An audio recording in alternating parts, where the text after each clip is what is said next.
The beast is that part of consciousness that likes to feel like it's free.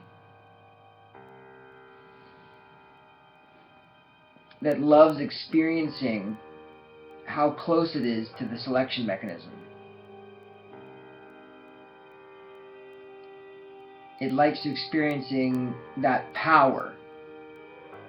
The power to carve its way through time of its own will. And it wants to experience its will as agitated, because then the will feels real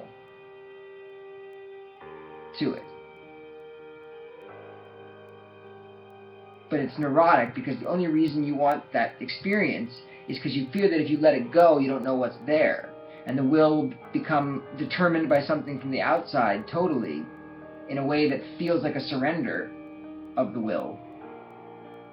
Even though the selection mechanism is still technically existing, it's just overwhelmed by the deluge of love. And you become compelled by it.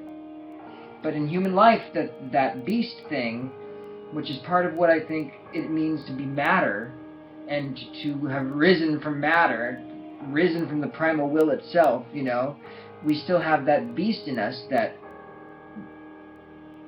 will do anything to just keep it going. That survival instinct is evolution in a way. It's the primal thing. It's not a bad thing, no, but it actually is the thing to be overcome. That's the radical thing. Because we have the intellect, we can actually know that we're saved, that we are holograms, that all that anxiety that evolution had as it just went to humanity was based on the illusion of it being afraid of something. Sexual desire is fear of a certain kind. It's like the positive side of fear. It's that will asserting itself. It's a very Schopenhauer kind of idea. But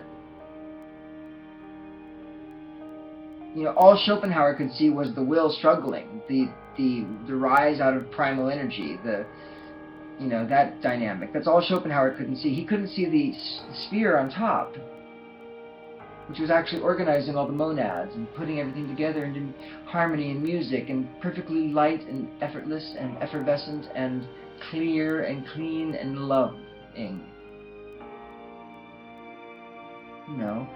All these metaphors for God encode structural features of God, white lights and cleanliness, cleanness, clarity, silence. Why all these metaphors for God? They must to signify what the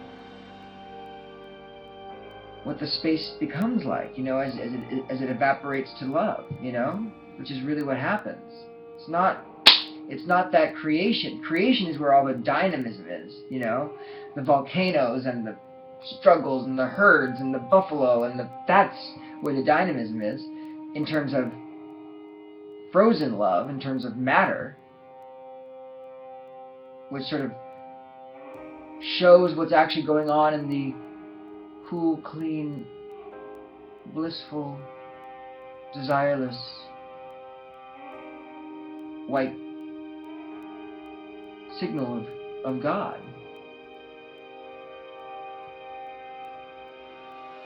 Where all that noise of matter is distilled to a fine essence,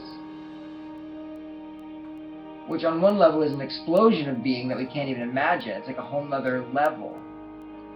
On the other hand,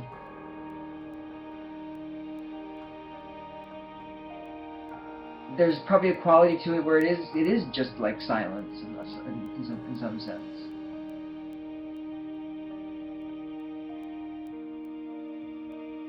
Pay attention to the metaphors that have just built up over the centuries. They encode deep information about what's actually going on, just in terms of basic metaphors, White is more informative than black, and that is why white is good and black is bad, because when it's white,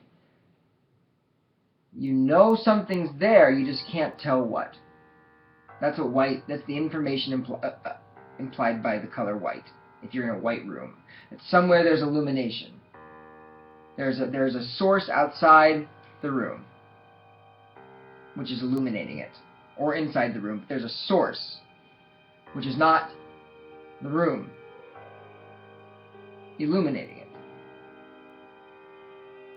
But black, you can't tell what's there, or if there's anything there. It's a double confusion. It's a double void. You know, because you can't tell if it's fuzzy or empty. Whereas when it's white, you just know it's fuzzy. But when it's black, you can't tell if it's fuzzy or empty.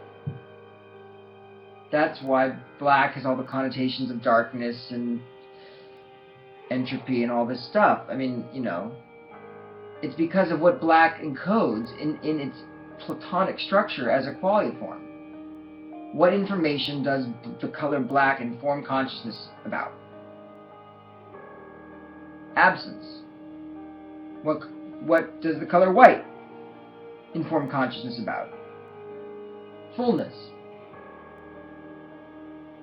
And the colors are organized in a Platonic scale, like a musical scale. They have meaning. You know, this is something that really emerged for me when I really started to get it, was how the Platonic meaning of colors has been leached from the world by capitalism and various other things, and that really changes consciousness in interesting ways. Baudrillard, I think, had something about this, colors being extracted or divorced from their meaning in the world. This is a very weird thing that's happened.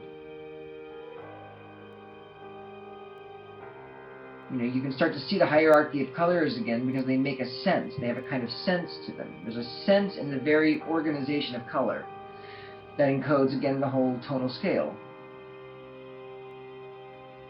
in another modality. See, it's all these reflections. Again, it's all existential mirrors and reflections, but reflections of concepts and things, you know, and modalities and experiences, and, you know, and God is the thing that bridges all metaphorical divides. You know, think this way. It's a real deep extraction from the world to a certain extent.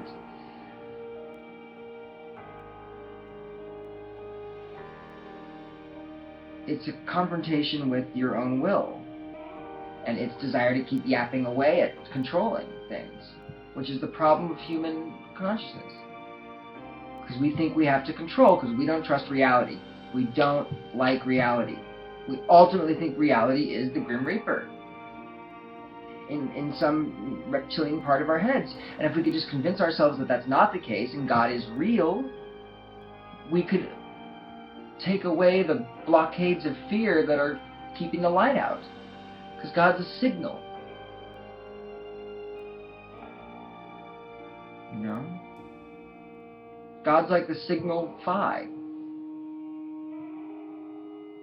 illuminating the pie by dividing into ones in the Fibonacci sequence. This is what God is. Makes sense.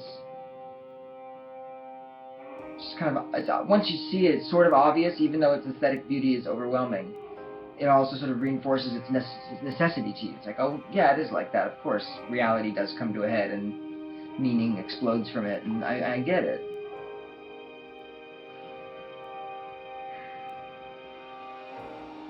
But the revelation is that it's love. In some ways you can't know it in advance, but once you know it, it makes perfect sense.